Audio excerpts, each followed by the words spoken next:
Hello, Birdie and the boy. Hello, this is Richard, and I'm here with the first of a new series on Storynori. It's about a boy and a bird. The stories are very short, simple and sweet. I could explain more, but I might as well just tell you the story. Jake had been caught by the chucking up bug. It had been going round school for a few days, and then one break time, it got him. Ugh.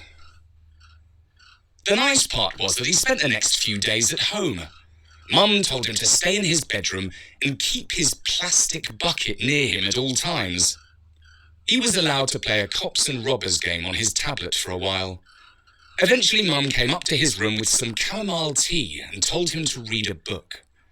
After he had turned some pages about space and the planets, he decided to sit at the table and draw a rocket, which he did until he got bored and started to make paper aeroplanes. He passed the first couple of days more or less like this, with only the occasional pause to chuck up or to snooze. On the third day, he was starting to get a little bored. It was Thursday, and he was missing football club, which was a pity. It was autumn. The weather was pleasant, and his window was open to let in fresh air. His room was at the back of the house and overlooked the garden. It was quite small, and the lawn was not big enough to play football without endangering Dad's roses. But the garden was pretty and was overlooked by a big oak tree from the neighbour's side of the wall. Jake was sitting by the window watching some squirrels search for acorns when a bird came to join him. It was a large black crow. It sat outside the windowsill and looked at him with its head on one side. "Hello," said Jake. The bird nodded. "Don't come too near, because I've got a bug," said Jake. "Well, I think it must be okay by now, but just in case." The crow took a few hops away from Jake, as far as he could go while remaining on the sill. "This is my garden," said Jake. "But you're welcome to come here any time you want. We've got some fat worms, which I expect you'd like to eat. But watch out for the cats.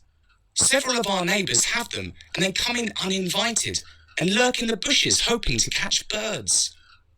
The crow let out a caw. "My dad spends Sunday afternoon doing stuff in the garden, like mowing the lawn or pulling up weeds and spraying his roses. It's a good time to come, because he often disturbs the worms, and you might get some juicy ones. He likes birds. I do too. Except for pigeons. Nobody likes pigeons, unless they're doves. But they aren't doves very often as far as I can tell." The crow cawed again, but this time it sounded like a word. Jake thought he said, "Correct." "This is a true story," Jake went on. "When I was little, I had a soft toy that looked like a robin. I left it on the lawn, and Sylvia, that's the next door cat, caught it.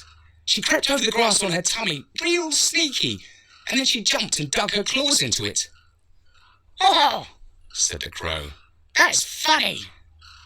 "Yes, but I cried because I was little," said Jake. "Only I think it's funny now when I remember it." "We all change as we get older," said the crow. "Is that right?" said Jake. "How do you think I will be when I'm older?" "Well, for starters, you'll get bigger," said the crow. "That's obvious," said Jake. "And I reckon you'll do something exciting, like being a secret agent," said the crow. "Great, because that's what I want to be when I grow up," replied Jake. "By the way," he added, "how come you can talk?" "Well," said the crow, "I can talk because I'm very old, and I've learnt lots of things. 500 years ago, I used to sit on the windowsill at the school and listen to all the lessons. They used to teach good and proper history back in those days. I learnt all sorts of interesting stuff. That's how I became so clever." "Wow, that's brilliant," said Jake. "Oh, I could tell you such stories," said the crow. But before he could finish his sentence, Jake's mum came into the room with some Greek yogurt and honey and some slices of banana. "Hey, Mum," said Jake. "Say hello to this bird. He's got a surprise for you." "Hello, Birdie," said Mama. But all the crows said was, "Caw." And that was Birdie and the Boy, written by Bertie and read by me, Richard Scott, for Storynori.com.